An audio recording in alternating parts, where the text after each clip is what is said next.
Posepnění pod rouškou tmy schází se ti, co vynáší ortel smrti.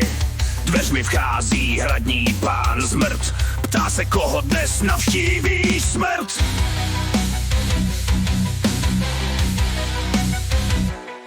U kulatého stolu jsme si všichni rovni, tváří v tvář, zrádci i věrní. A když víš, že v ohrožení můžeš být, mrtvého příbuzného použij jako štít. Dropni dědu, na tomto hradě vlajka zrádců vlaje, pro věrné žijící malou chvilku, poslední místo odpočinku. Lži tváří v tvář v této realitě, jsou intriky, podkápí skryté. Zrádce musí zvládat kouzlo klamství, nebo bude poslán do vyhnanství. Na snídani každým dnem je o jeden krk méně. Krev tuhne, když věrní Kati baví se o tvém jméně. Zrádci mezi věrnými, jak hadi se plazí, zase o věrného míň. Zrádci na konkláve slaví. Nevíš, co osud ti přinese, jestli budeš zahrabán do hrobu, nebo na seznamu smrti ocitneš se, když zrádci jsou na lovu.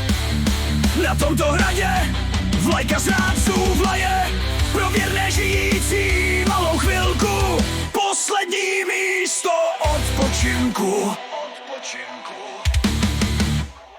Na tomto hradě vlajka zrádců vlaje, pro věrné žijící malou chvilku, poslední místo odpočinku.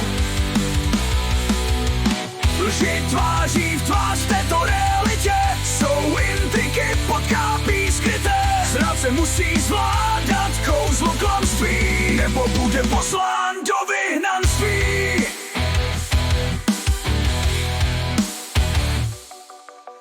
Chodbami hradu blíží se strach, přichází posel smrti, andělský vrah. Pravda a láska tady nevyhraje, to je jen v pohádkách, kde fér se hraje.